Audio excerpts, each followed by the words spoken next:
Hi friends, সবাই কেমন আছো? আশা করি অনেক ভালো আছো। তো দেখো, সকাল থেকে আমি কাজে এতটাই ব্যস্ত ছিলাম, কোনো ভিডিও দিতেই পারিনি। আর এখানে দেখো এত বাসন পড়েছে, রান্নার বাসন তো আছে, এটা কেকের বাসন, কেক বানাচ্ছি। আর এইগুলো হলো কেকের সরঞ্জাম।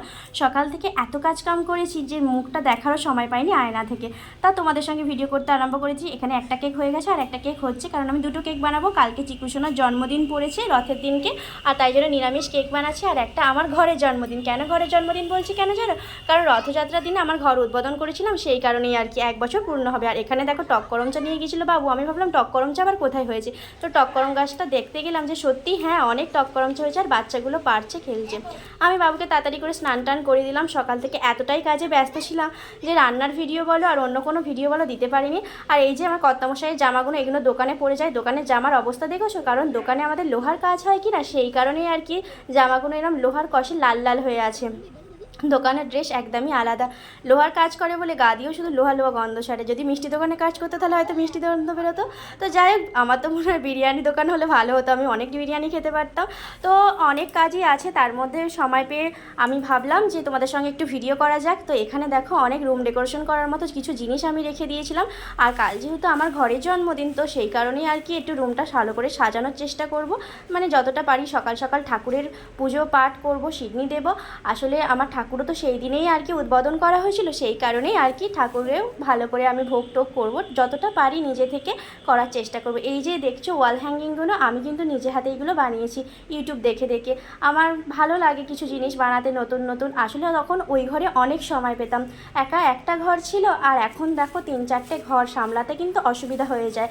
আর এগুলো তখন বানাতাম, যখন এইগুলো দেখছি না আমার মন খারাপ হয়ে যাচ্ছে। ইস কী হয়ে রয়েছে, জড়িয়ে তালপাক্কে রয়েছে, দেখতেই পাচ্ছ। এটা ছাড়াতে গিয়ে আমার মাথা খারাপ হয়ে যাবে। সকাল থেকে ঘরদোর মোছা, পরিষ্কার করা, এটা সেটা এদিক এদিক করতে করতে না আমার মানে বলবো কি শরীর খারাপ হয়ে যাচ্ছে। আর তার উপরে এইটা দেখে তো আরও মন খারাপ হয়ে যাচ্ছে যে এইগুলো আমি কখন ছাড়াবো আর কখন ঠিক করব। তো সমস্ত কাজ গুছিয়ে তারপরে একটু বসেছি। আর দেখো কী অবস্থা, এগুলো আমি বিস্কিটের আর চিপসের কাগজ দিয়ে করেছিলাম, ক্যাসেট দিয়ে। তখন কিন্তু অনেক সুন্দর দেখতে লাগতো।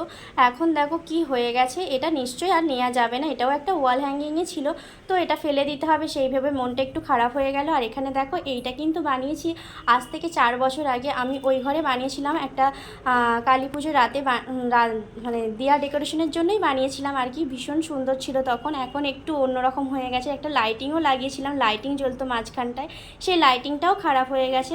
তো তোমাদের এই ওয়াল হ্যাঙ্গিংগুলো কেমন লাগছে কিন্তু আমাকে কমেন্ট করে জানিও। আমি এগুলো অনেক দিন আগেই বানিয়েছি, তখন আমি বানাতে ভালোবাসতাম, এখন সময় হয় না বলে বানাইনি। তবে চেষ্টা করব আরও কয়েকটা বানানোর। কত আসনও বুনেছি, সবাইকে গিফটও করেছি। আমার হাতের কাজ করতে ভালো লাগে জানো, সত্যি কথা বলতে গেলে। আর দেখো একটা একটা করে ছাড়াতে ছাড়াতে এই যে আমার কমপ্লিট হয়ে গেছে। আমার ওটা ঝাড়বাতিই বলতে পারো। এই ফুলগুলোও কিন্তু আমি নিজের হাতেই তৈরি করেছি। দেখো কতটা সুন্দর লাগছে, তাই না? আমার কিন্তু বেশ ভালো লেগেছে। আর লাইটিংটা তখন ছিল বেশি ভালো লাগতো। তো আমি এই ঘরে এখনই এইগুলো টাঙিয়ে দিচ্ছি, কারণ কাল সকালে সিডনির পুজোর সব কিছু করতে করতে আমার এগুলো হয়তো সময় হবে না। আর আমি অনেকটা ভিডিও দিতে পারিনি, তার জন্য অনেক দুঃখিত। তবে চেষ্টা করবো এবার থেকে তোমাদের সঙ্গে ভালো করে ভিডিও দেওয়ার। আর দুটো ঘরে দুটো ওয়াল হ্যাঙ্গিং টাঙিয়ে দিলাম। আর কালকেরই বেড কভারে চেঞ্জ করে সুন্দর করে ঘরটা ডেকোরেশন করার চেষ্টা করব। আর তোমরা আমার পাশে থেকো, আর ভালো লাগলে অবশ্যই লাইক করো। তোমাদের ভালোবাসা আমি অনেক দূর এগিয়ে যেতে পারবো বন্ধুরা।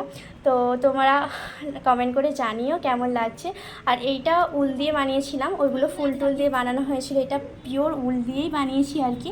এটা বানিয়েছি 3 বছর আগে, তখন জন্মাষ্টমীর সময় বানিয়েছিলাম ওই বাড়িতে, কারণ ওই বাড়িতে আমাদের জন্মাষ্টমীর পুজো হয় খুব ঘটা করে। তো সেই কারণেই আর কি অনেক কটা বানিয়েছিলাম। একটা উলের জিনিস খারাপ হয়ে গেছে, মানে ধুতে গিয়েছিলাম সব উল খুলে ছিঁড়ে গিয়েছিল। এগুলো পরিষ্কার করতে হয় কি না সব সময় টাঙিয়ে রাখলে, সেই জন্য এই দেখো আমি ছাড়িয়ে নিতে পেরেছি, বেশ খুশি লাগছে। আর ছাড়াতে বেশ ভালো লাগে। তবে একদিকে দেখলাম হেলে গেছে, যে দিকটা বেশি ভারী হয়ে গেছে সেই দিকটা হেলে গেছে। তো তোমরা জানিও কমেন্ট করে কেমন লাগছে। আর দেখো টক করম চাটা দেখে তো আমি আর লোভ সামলাতে পারলাম না, টক করম চাটা খাওয়া আরম্ভ করে দিলাম। আর কালকে দেখবে এই দেখো আমি টাঙিয়ে দিয়েছি, কীরকম লাগছে কিন্তু কমেন্ট করে বলতে ভুলো না। দাদাভাই দেখো বিল্লাপুর থেকে 6খানা পাখি এনেছে, মানে 2খানা ছিল 4খানা পাখি এনেছে, কত সুন্দর লাগছে। তো আমার ভিডিওগুলো ভালো লাগলে বন্ধুরা অবশ্যই করে লাইক করো। আর তোমাদের ভালোবাসা আমাকে একটু দিও কমেন্ট জানিয়ে। তো আমি ভিডিওটা এখানেই শেষ করে দিচ্ছি। আর হ্যাঁ, এটা হলো সেই গেটকুল ফুল, এত বেশি গন্ধ বেরোয় তোমাদের দেখা